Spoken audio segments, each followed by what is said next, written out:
कोलकाता से मुर्शिदाबाद रवाना हुए राज्यपाल सीवी आनंद बोस पश्चिम बंगाल के राज्यपाल ने सीएम ममता से की अपील ठुकराई। सीएम ममता बनर्जी ने की थी दौरा न करने की अपील। हिंसा प्रभावित क्षेत्रों का दौरा करेंगे राज्यपाल। तेजस्वी की माई बहन योजना को टक्कर देने की तैयारी में नीतीश का प्लान तैयार। महिला संवाद अभियान को सीएम नीतीश ने दिखाई हरी झंडी। महिला संवाद के जरिए 2 करोड़ महिलाओं तक पहुंचने का लक्ष्य। पटना में महागठबंधन की बैठक में तेजस्वी के सीएम चेहरे पर नहीं बनी सहमति। कांग्रेस ने साधी चुप्पी, तेजस्वी की सफाई, हमारे यहां कोई कंफ्यूजन नहीं। न्यायपालिका को लेकर उपराष्ट्रपति धनखड़ ने जताई नाराजगी। पूछा राष्ट्रपति को किस आधार पर दे सकते हैं निर्देश। बोले लोकतांत्रिक शक्तियों के खिलाफ मिसाइल बन गया है, अनुच्छेद 142 से मिला अधिकार। उपराष्ट्रपति के बयान पर कांग्रेस नेता सुप्रिया श्रीनेत ने कहा, काश ये संयम उपराष्ट्रपति सुप्रीम कोर्ट पर बयान देते वक्त दिखाया होता। सुप्रिया श्रीनेत बोली, जिस तरह से तमिलनाडु के राज्यपाल ने राज्य सरकार के कानूनों को रोककर संविधान की धज्जियां उड़ाई हैं, उसके बारे में उपराष्ट्रपति का क्या कहना है। वक्फ कानून पर सुप्रीम कोर्ट का स्टे नहीं, लेकिन सरकार से 7 दिन में मांगा जवाब। 5 मई को सुनवाई तक। वक्फ संपत्ति में बदलाव नहीं, मुस्लिम पक्ष ने तय किए अपने 5 वकील। सुप्रीम कोर्ट ने कहा, अगली सुनवाई तक वक्फ संपत्ति की स्थिति में कोई बदलाव नहीं होगा। कांग्रेस नेता और पूर्व केंद्रीय मंत्री सलमान खुर्शीद ने वक्फ कानून पर दिए अंतरिम राहत को फौरी बताया। कांग्रेस नेता ने वक्फ कानून का बचाव करते हुए कहा, कुछ प्रावधानों पर रोक लगनी चाहिए, न कि पूरे कानून पर। वक्फ कानून पर सुप्रीम कोर्ट की टिप्पणी पर बीजेपी नेता मोहसिन रजा ने कहा, कोर्ट ने कानून पर किसी तरह की रोक नहीं लगाई है। सर्वोच्च न्यायालय ने कानून को लेकर कोई नई बात नहीं खड़ी की। भाषा विवाद के बीच महाराष्ट्र सरकार का बड़ा फैसला। तीसरी भाषा के रूप में हिंदी को अनिवार्य किया गया।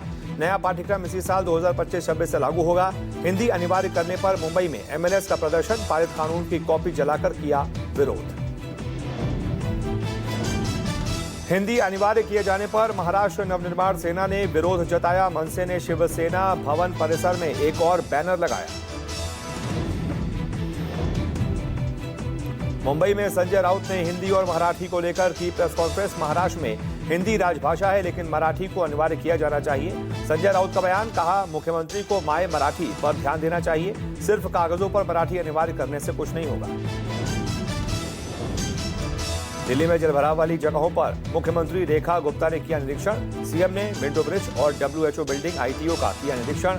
मुख्यमंत्री रेखा गुप्ता के साथ पीडब्ल्यूडी मंत्री प्रवेश वर्मा भी रहे मौजूद। पिछले साल दिल्ली में जलभराव के चलते हुई थी दर्जन भर से ज्यादा लोगों की मौत। दिल्ली में कांग्रेस के खिलाफ बीजेपी का प्रदर्शन। नेशनल हेराल्ड केस को लेकर सड़कों पर उतरे कार्यकर्ता। कांग्रेस दफ्तर के सामने युवा मोर्चा ने किया हंगामा। बीजेपी सांसद अनुराग ठाकुर ने नेशनल हेराल्ड मामले में सोनिया और राहुल के खिलाफ चार्जशीट पर कसा तंज। कहा, चार्जशीट के बाद शोर मचाने वाली पार्टियों को सांप सूंघ गया है। दिल्ली के सीलमपुर इलाके में युवक की हत्या। 17 साल के कुणाल की चाकू से गोदकर हत्या। विशेष समुदाय के 5 लड़कों पर हत्या का आरोप। पुलिस ने शव को पोस्टमार्टम के लिए भेजा। इलाके में तनाव, पुलिस अर्धसैनिक बल तैनात। सीलमपुर हत्याकांड पर सीएम रेखा गुप्ता का बयान। आरोपियों की तलाश की जा रही है। पीड़ित परिवार के साथ न्याय होगा। सीएम रेखा ने दिया आश्वासन, कार्रवाई में कोई भी कमी नहीं छोड़ी जाएगी। दलित युवक की हत्या को लेकर सीलमपुर पहुंचे बीजेपी सांसद मनोज तिवारी। पीड़ित परिवार से मिलकर व्यक्त की संवेदनाएं। मनोज तिवारी ने कहा, सीनियर पुलिस अधिकारियों से संपर्क में हूं। अपराधी चिन्हित कर लिए गए हैं, जल्द ही गिरफ्तारी होगी। दिल्ली के पूर्व सीएम आतिशी ने एक्स पर किया पोस्ट। कानून व्यवस्था को लेकर बीजेपी पर साधा निशाना। आतिशी ने किया तंज। सीलमपुर में 17 साल के युवक की हत्या। दिल्ली में बिगड़ती हुई कानून व्यवस्था का उदाहरण।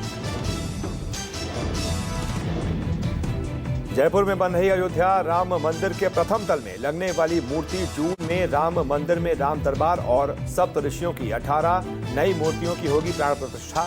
रामलला के विराजने के 1 साल बाद मंदिर के प्रथम तल का निर्माण कार्य होगा पूरा। पंजाब में 14 आतंकी हमलों का आरोपी हैप्पी पासिया को अमेरिका से गिरफ्तार किया गया। आईएसआई के संपर्क में था। 5 लाख रुपए का इनाम। हैप्पी पासिया बीजेपी नेता मनोरंजन कालिया के घर पर अटैक के बाद हैप्पी पासिया का विरोध वायरल हुआ था वीडियो। बिहार के कैमूर जिले के रामगढ़ में युवक की हत्या की गुत्थी सुलझी। पत्नी के आशिक ने ही कराई थी पति की हत्या। हत्या के लिए यूपी से बुलाए गए थे शूटर। गिरफ्तार आरोपी के पास से पिस्टल और मैगजीन बरामद। देवरिया के भलुअनी में लापता हुआ 9 वर्षीय छात्र। परिजनों की तहरीर पर मुकदमा दर्ज कर छात्र की तलाश में जुटी पुलिस। परिजनों ने छात्र की गुमशुदगी पर दर्ज कराया था अपहरण का मुकदमा।